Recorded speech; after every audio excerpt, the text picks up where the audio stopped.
second episode of Race for 10 Downing Street. This is me, Ishita Mitra. And me, Shashank Matu. So as we continue to track UK elections for you, on this episode we are going to focus on immigration. It has become one of the key planks on which elections are being fought in the country. You see, anti-immigrant sentiment has been growing across Europe, but it has come into focus in UK just ahead of elections. Right. So Shashank, what do we make of this?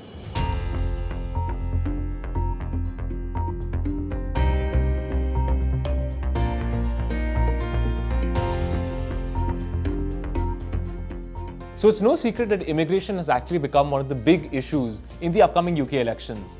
A poll actually found that British voters placed immigration second on their list of most important issues in this election, just behind the economy. So how did immigration actually become so controversial in the UK? Well, the answer is it's actually always been controversial.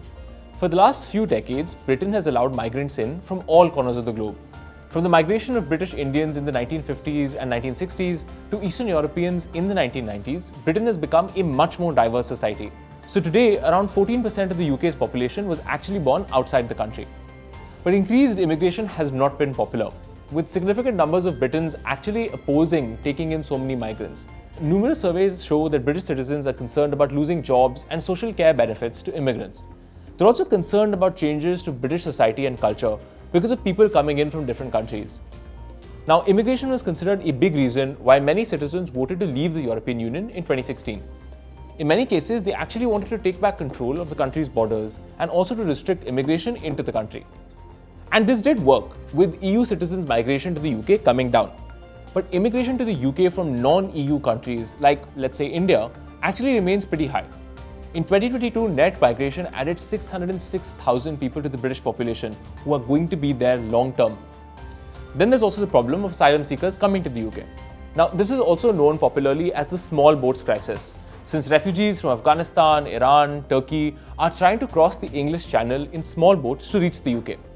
Since 2018, over 100,000 people have come to the UK this way. And this has been immensely controversial. So there's been a lot of dissatisfaction that immigration isn't under control, and it has become a top election issue. But the UK government's responses to this plan have been deeply controversial. First, Prime Minister Rishi Sunak's government has made visa laws a lot tighter for international workers who want to come to the UK.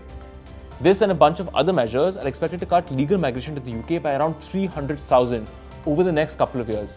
But the scheme that's really gotten a lot of attention is the Rwanda plan. In 2022, the UK government announced that asylum seekers landing up on its shores could be deported to Rwanda, where they can seek asylum either in Rwanda or any other safe country, but not in the UK itself. A deal was actually signed with Rwanda to do this in 2022, but it has faced serious legal trouble since. The British government says that this scheme will discourage people from trying to get on boats and reach the UK. It will also help the UK financially, since it currently spends around £4 billion a year on its asylum process. Now, this scheme has been ridiculously controversial. Like I mentioned earlier, it has legal troubles. The UK Supreme Court actually ruled unanimously last year that the plan would be unlawful and would also breach several British and international laws.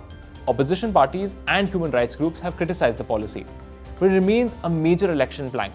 Rishi Sunak has said that flights taking asylum seekers to Rwanda will begin in July if he is re-elected to office. His opponent, Labour leader Keir Starmer, has opposed the Rwanda plan, and he said that he'll cancel it if he gets to office. With Sunak set to lose badly in the upcoming election, it may be likely that no one is actually ever deported.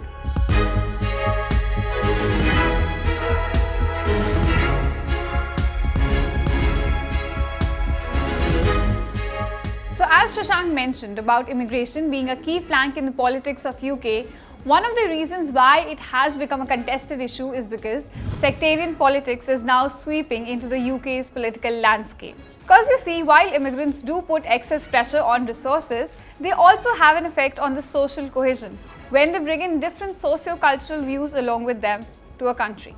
And it is not us who are saying this. One of the candidates running in this election, Reform UK's president Nigel Farage, has repeatedly been saying this, that sectarian politics is threatening UK. He says record high migration is bringing such politics to Britain, which is led by young men with radical views who exclude women. He says the number of people who do not subscribe to British values are growing in the country. So does that mean people have started voting on religious lines in the country? Let's take a look. Just ahead of elections, Hindu organizations have launched the Hindu Manifesto, UK 2024, seeking recognition of anti-Hindu hate as a religious hate crime. Collectively formed by around 15 organizations, the manifesto also calls for protecting places of Hindu worship, access to fairer education, equal representation, and for streamlining immigration, among other demands. The document also calls on candidates to support the Hindu community in their respective constituencies. A similar campaign by a group called Muslim Vote is trying to mobilize the respective community in the upcoming elections. Now, the group has been urging people to vote against Labour in areas where Muslims make up about 10% of the electorate and where MPs voted against the Gaza ceasefire. The group has created a list of candidates, mostly independents and some from Workers' Party of Britain and Green Party candidates, for whom the community should vote for. The results of this campaign are evident. Labour registered significant losses among Muslim voters due to its stance over Gaza offensive in the local elections held very recently. Labour Party's support was down by 8 points since last year in the areas where Muslim population was over 10%. Now, since the community is finding itself politically homeless, now as they have been loyal voters to Labour until now, the whole shift has given rise to more independent candidates fighting and winning elections on issues like the Israel-Hamas war. George Galloway is an example. He represents the Workers' Party of Britain and he recently won a parliamentary by-election after campaigning against the Gaza war. Mothin Ali, a new Green Party representative from the Leeds City Council, described his victory in a local election as a win for the people of Gaza. So while people having leanings on global issues is a legitimate point, but people beginning to vote along religious lines over events which British leaders have almost no control over certainly represents a change in the voting pattern. And remember, these are just local elections which are fought on issues like potholes, if bins are getting cleared or not, if streets are cleaned up or not. And despite that, identity politics took center stage. This has set a dangerous trend, as it's being called, where parties are now wooing voters on the lines of religion in UK. Take for example, Labour has included the recognition of Palestine as a state as one of the issues in its manifesto. It is a foreign policy issue. It's about a war that is happening far beyond their border. Yet its presence in the Labour manifesto reflects how parties are framing their poll promises based on the sectarian politics rising in the UK. How will this pan out for the national elections remains to be seen. You know, a funny thing comes to my mind. If you go back 100 years ago, Britishers kind of did the same thing in their colonies, specifically India. They played along the lines of religion and tried to divide people. And now something similar is happening there. They seem to be caught in the very same web where migrants from different countries are asking the government to recognize and give voice to their issues. However, their vantage point is religion. So joining me now on the race for 10 Downing Street is Amandeep Bhogal. He's a Conservative Party member and the founder chairman of Global Britain Centre. So thank you, Amandeep, for joining us. Thank you for having me on the show, Ishita. All right. So let's first address the elephant in the room. Why do you think immigration has become such a hot topic in this election? Well, it's quite simple, really. I think immigration has become unsustainable with the numbers that we have seen over the last few years since the pandemic. For example, last year we imported nearly 1 million new immigrants into the United Kingdom. And the fact is, the numbers are unsustainable because there's not enough housing, there's not enough public services to accommodate the new numbers. And this is not a gross immigration, this is a net migration. So the numbers are huge, it's unsustainable. But more than anything else, it's the demographic change that is happening across the country, which is affecting integration, it's affecting societal harmony, it's affecting simple things such as access to public services for all that are coming in. All right. So, speaking of this, that Rishi Sunak came up with the Rwanda plan. So, how are we looking at that plan? Do you think it will succeed? Do you think the first deportation flight will take off before the elections? Well, of course, look at it this way. So we have two angles on immigration in the UK right now. One is legal migration, which we have seen in nearly 1 million of last year. But also the other side is illegal economic migration. We're seeing from France and the European Union. So we're having, 5 to 800 illegal migrants crossing the channel every single day. And the deterrent was supposed to be the Rwanda plan that, look, we will no longer be a soft touch when it comes to illegal migration. But however, having said that, I mean, look, I backed the Rwanda plan when the former Home Secretary Preeti Patel first came up with it 2 years ago. And then it would have been a deterrent. But in this day and age, I think today it is no longer going to act as a deterrent because it's too little too late. For example, just yesterday, we saw 50 of the illegal migrants that had been rounded up by the immigration directorate were released on bail by a court. So, how on earth is it going to get implemented and in enough numbers to make sure that it works as a deterrent? The Australians did it, but I think with an impending possible Labour government, it's going to be even more difficult. All right. So as you mentioned that, immigrants are not only affecting economic resources, but they're also having an effect on the social cohesion. So speaking of a very controversial figure in UK politics, Nigel Farage, he has been repeatedly saying that sectarian politics is becoming a threat to UK now. So as a Conservative Party member and somebody who's been very active in UK politics, what do you make of this and what's the word about this in the political corridors, Well, look, I would disagree with the notion that Nigel Farage is a controversial name. I would argue that he has been the most influential politico of our generation here in the UK. He helped push the narrative and the discourse on getting Brexit, first getting the referendum and then getting it done. Of course, it was our Prime Minister Boris Johnson, who won the election on getting Brexit done and delivered it.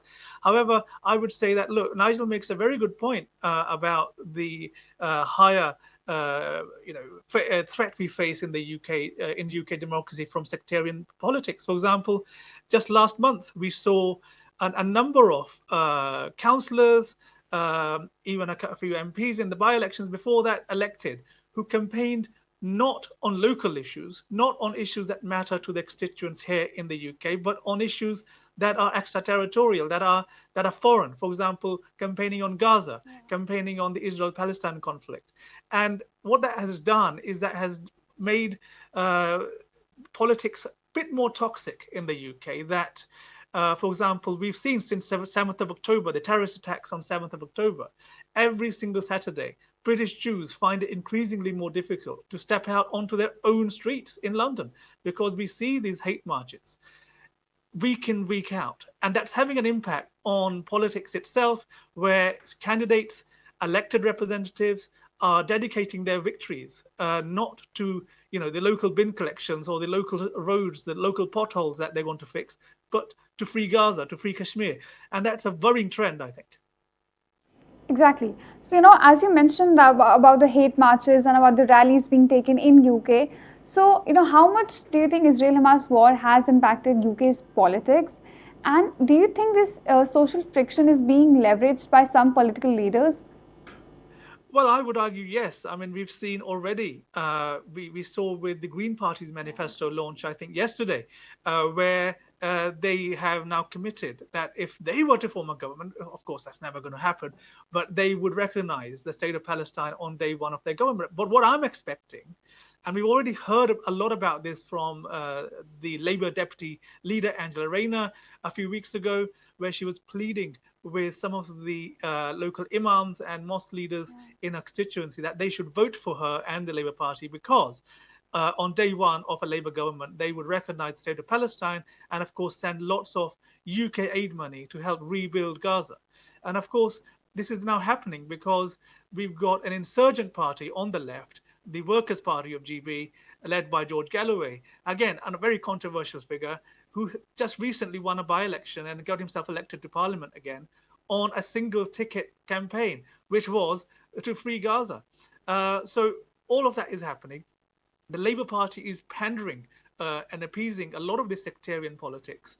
And I think it's only going to make things worse when it comes to social cohesion, integration, and having a sense of national identity that is British first. So I'll just wrap up this thing with the last question. That do you think with this election we're going to see a decline in secularism in UK? Well, I think if Labour do get the keys to number 10, I think we will see a higher number of appeasement and push for this division of sectarianism within the UK. Look, let's be honest. As we saw in the West Midlands regional mayoral election, countless local seats across England a few weeks ago, sectarianism has tasted success. And if mainstream politicians do not step up and say, look, we're going to govern with a national vision, in the national interest, and not in the interest of division and hate and politics of identity, then I think it's only going to get worse. But hey, we are the world's oldest democracy, and I can already see a reorientation of the right, of conservatism happening as we speak. And it's not going to be long before a mainstream challenge from the conservative side of things will rise up and say, look, you know what? Most people just want to get along. They want to live with it happily, peacefully with their neighbors, and there's no space for any of them. But having said that, again, look, right now the UK democracy is in a very precarious place. That we've had 14 years of conservative government. Sadly, some of it has not delivered the way that we promised, and we are facing that at the ballot box, and that is democracy. We have to learn the lessons from that of how we can deliver good governance. I mean, like, for example, I was in India recently seeing your elections in India. And again, we can learn a lot from New India in terms of good governance, in terms of last mile delivery and delivery of all things for all people. What is it Prime Minister Modi keeps on saying? Sabka Saath, Sabka Vikas. I think that's a slogan I think I could very well import into British politics. All right. Thank you so much, Amandeep, for speaking to us. We'll be coming back to you for more updates on the UK elections. So that's it for us on this episode of Race for 10 Downing Street. I'm Shashank Mattu. And I'm Nishita Mitra. Thanks for watching India Today Global.